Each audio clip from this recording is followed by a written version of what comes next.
guest today. Her name is Kathy Chu. She is a healer, a community healer. She's jumping on really quickly, which is always great because you don't go hand in hand. Kathy Chu, I'm so excited. She works primarily in yoga, but also vinyasa. She does breath work. And she recently went through a sound bath with me. You are someone that I've known for a long time. Kathy, thank you so much. It is so good to see you. How are you? I'm doing good. So good to see you too. I always love hearing you and like seeing your face and hearing your voice and hearing from you. So it's in this world where we heal each other and we help each other, we get connected so quickly. So you already know you're like my sister. So yeah. Well, I'm so grateful you took the time because you're someone that I've actually worked with personally, and you've helped me through my journey. I've been very public about my struggles with anxiety. This past year in particular has been immensely challenging, losing my brother like a year ago, October 14th, having some other family issues. It's been hard with the pandemic. There's a lot that I think a lot of people are going through when it comes to mental health and advocating for mental health. And I'm really glad that you were, interested in jumping on because you have helped me a lot in my journey with mental health and healing. And I wanted to give you some time to kind of talk about our work and what you do for people. So a little bit about you. You initially, now you do healing, and you can of course talk more in depth about the specifics of what you do.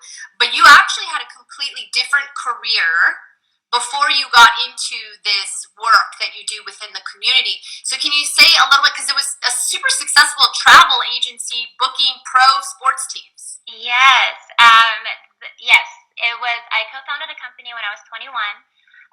We booked team travel for NBA teams, NFL. We worked with the NBPA really closely. We grew from year one NBA team to walking away with like 13 NBA teams and luxury accommodations, Four Seasons, Ritz-Carltons, like you name it, just, luxury spa services, room service, traveling the world. It was amazing. But it was also a lot of work and really stressful. And as an entrepreneur, of course, you don't sleep. It's blood, sweat, and tears. I did that for about 8 years, and I kind of hit the wall. Burnout was very real for me.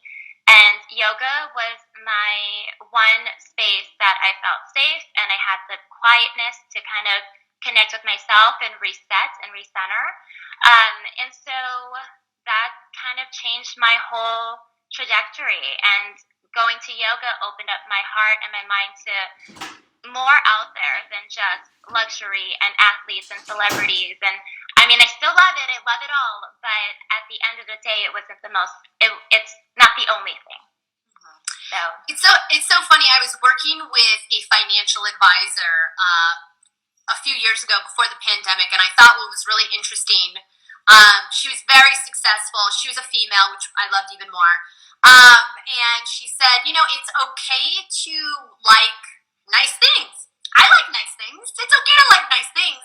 Yeah. Just know, and she made a comment about how she bought a really nice fancy watch. And she said, just be aware of why you are buying that nice fancy thing. So I want to go back to you and, because I think sometimes when we're just driven by external validation is outside approval, right? We're not really healing ourselves within. We're not showing who we really are. I struggle with that now. I'm not by no means suggesting that I've mastered this. But for you, what was really interesting is you had a very successful career that brought you not only financial success, but status success in terms of working with big names and celebrities and of course high end pro athletes. What happened for you in that moment where you pursued, instead of the external validation, that financial success, that you looked maybe more inward and you wanted to invest some time in healing? It's so interesting. I had like a whole breakdown during the pandemic because I lost my identity with losing the status. I went from knowing these big names, working with these big clients, to and making all that money to, oh my God, like I'm by myself now. I've lost that. Did I lose all the clients? Did I lose all my contacts? I don't make nearly as much. I had a mental breakdown. Um, but when I followed my guidance with God, I was not raised religious by any means, but in 2017, um, I met somebody who was Christian, who just exuded this like love and heart that I just thought, well, if this exists in a human being because of a religion, then I want to understand that a little bit more. And so I just said a prayer and I said, dear God, dear universe, if you exist, please, send me the signs. I am willing to follow and do whatever I need to do. And that whole thing, and we talked about it, I connect with God through numerology. He shows me numbers as his method of communication. And through that journey, I'm doing what I do now. So I just was obedient the whole time. He would show me my numbers. I would say yes to the command. And that meant getting my teacher training. That meant going on silent retreats, sound baths, healing myself so I can learn how to help others. And we can go on and on about all the signs that have been shown. And you and I know that I document the signs. But right before the pandemic, I saw I prayed to God. I was in Miami for the Super Bowl that weekend. Kobe Bryant had died, and it was just a heavy weekend. And that day, I remember I just said, "Dear God, I'm not going to question you anymore. Show me the final numbers, the final sign, and I'm going to follow through." And I was at the Miami airport. The security bin that I pulled for my laptop was numbered 888, and that's my number. And I just knew I can't question this anymore. I have to sell my company, give up that world, because my purpose, my life purpose now is to help others and to heal others. And it's, I went from not knowing what I was doing to growing this amazing dream, and there's still more to come. So it's amazing because at that moment, I didn't sell my company soon enough. I think I was supposed to let go of it a little bit sooner. But who gives that up? You build this dream. You build your status. You make your money, and who gives it up? People work a lifetime to achieve that. But I followed my intuition. I followed my gut, and I listened. I obeyed God, and here I am. And I really do believe that there's something more out there, and it will happen.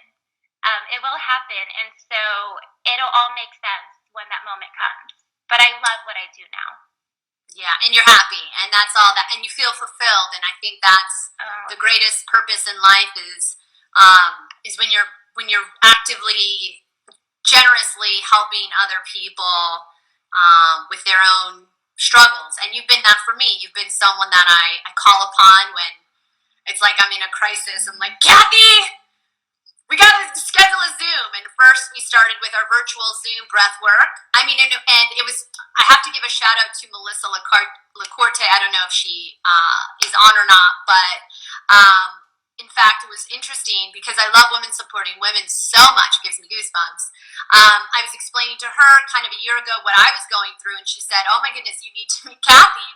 Working with her is like years of therapy in one session, and it really was. And we went through the breath work, and I was like crying, like dry heaving, crying, and sometimes it's hard to go through that because you don't want to feel so heavy. But what I've tried to experience, especially during the pandemic, is it's okay to not be okay. It's okay to be emotional. It's okay to cry.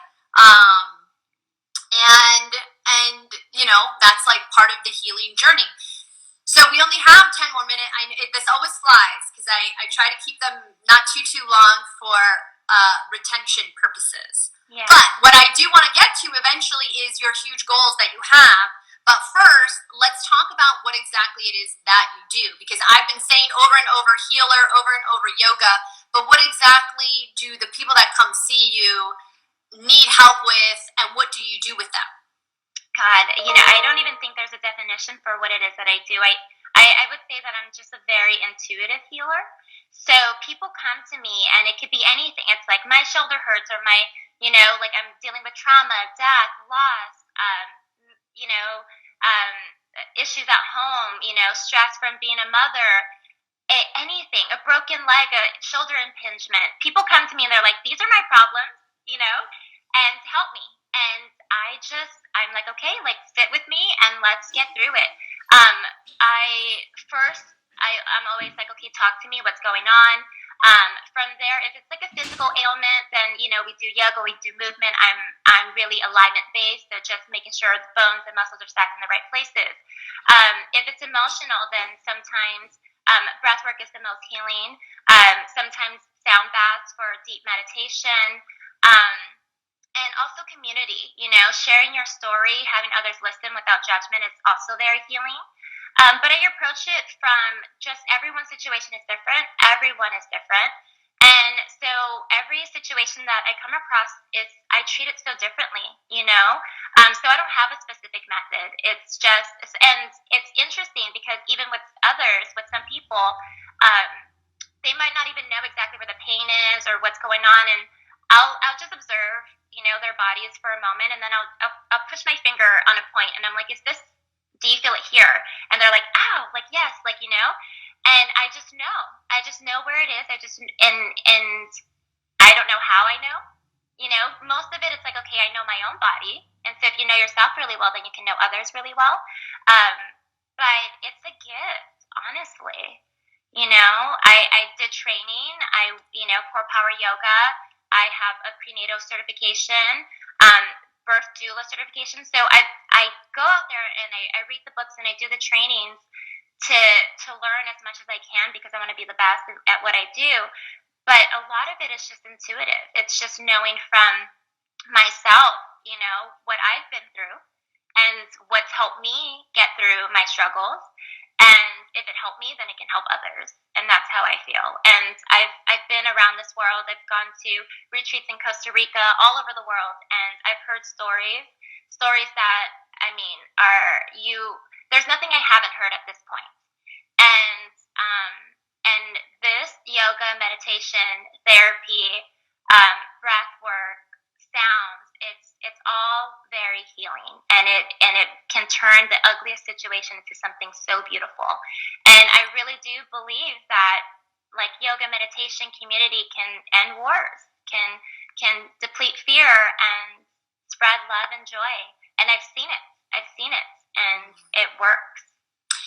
I remember you telling me a story about another woman and what she did to other kids, which we won't get into, but and you're helping heal her journey because she was also a kid at the time that this trauma took place.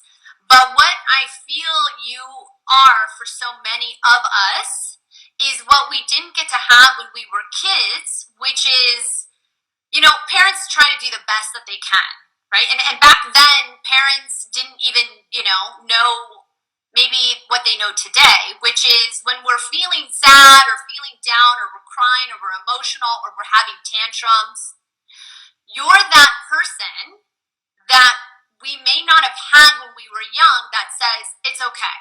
It's okay to be angry, which is what you've said to me. It's okay to be angry. It's okay to be sad. It's okay to be happy. It's okay to be the range of emotions that people feel shame for. And when 100%. We feel shame, right? When we feel shame or when we feel guilt, we don't want to open up. Again, I have not mastered this. I am speaking from experience. And I know specifically for me that when I feel shame, I want to close out. I don't want to be in community. I don't want to talk to anybody. So what the gift is for me that you've been able to give me in our time when we work together, both virtually and in person, is almost like that person that can accept us for who we are. Maybe when we weren't accepted for who we were when we were young, whether it was our peers that teased us or bullied us. I know I experienced it growing up. Or perhaps if you had parents that were really hard on you and maybe over criticized you, or just did things out of love that still traumatized the kid. So I love that, and we only have 5 more minutes, which is crazy. I want to talk about your future goals because they're lofty yet incredibly realistic and very healing. So could we chat a little bit about what you're thinking maybe long term if you're comfortable with that? Yeah, well, the process has already started, so it's happening now. Yeah, so I know it's really exciting. I didn't know this, when I started the root cause yoga, but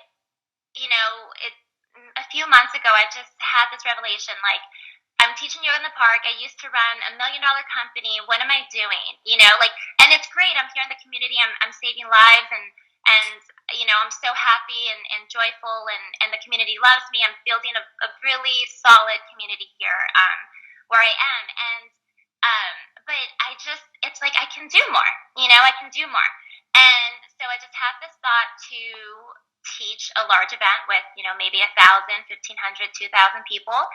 And I was afraid. I'm like, who do I think I am? I'm just a girl at the park teaching yoga.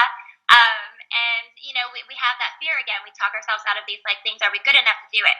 But again, God confirmed this is my path and my journey by showing me numbers again. He showed me 888 with the Rose Bowl Stadium. Their capacity in the stadium is 90,888 people. So when I saw that, I thought, okay, great. I'm going to teach at the Rose Bowl Stadium and get 1,000, 2,000 people there. God already confirmed my numbers that it's on my path and my journey. And because I used to work with athletes and these big names and these franchises, I thought, well, why not have an athlete co-host this event with me, bring in more media, bring in more attention, and raise more awareness? And then I thought, well, why not make this a documentary? Why not sponsor a nonprofit? Why not make this a movement and a cause? So picking organizations with human sex trafficking, picking, Black-owned businesses, picking organizations that support Pride Month and AIDS and World Water Day and International Day of Peace and the UN and all of these things. My mind was just going everywhere, which it typically does.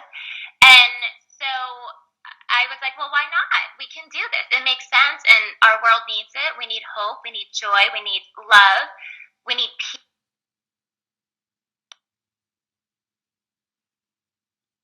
And it has to be global. And so I put together a presentation, and I have sent it out to some of my sports PR contacts. Melissa is one of them, and I will be contacting some athletes this week. And you, of course, I would love for you to co-host it and actually host everything and be the MC. And I love how you question people. I love who you are, and you work in the sports area industry as well. And so it just makes sense. Everything just is kind of easy. It comes together. Athletes want a voice, and we want to make a difference. So why not heal the world with our stories? And so it's on that path. It's happening now. And like I said, like the numbers thing, and I told you I was on my way to your house the first time we met in person, and got up on my way, texted you, hey Erin, I'm going to be 10 minutes out. Look up, in the license plate in front of me ended in 888, and I took a picture of it, sent it to you, and so everything's aligning. God is just showing these numbers. Like, this makes so much sense. And on top of that, I want to make this like a documentary series so that we can stream it so that the whole world can see. And we're picking causes that are, for mental health, like for Memorial Days, which is the month of May, where we're choosing an organization that supports vets and helping them with their mental health, and how yoga, meditation, therapy, sound, how it's helped them get back into society. And it helps. There's so many stories out there of people who have survived and are thriving and are living and have healed from their deepest traumas, and out there making a difference, helping others. And that's how the love spreads, and that's how joy spreads, and that's how we make the change and difference. Yeah, amazing, Kathy. I love your work. I love what you're aspiring to do. I love your inspiring nature.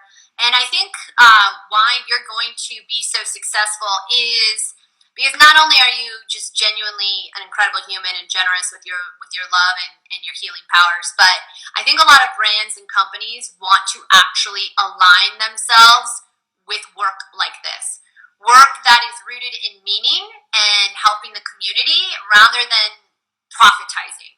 That's not even a word, I don't think, but I think companies want to, if they're marketing themselves, you're familiar with that. If they want to market themselves, they want to be in alignment with a positive carbon footprint, if that makes sense. Yeah.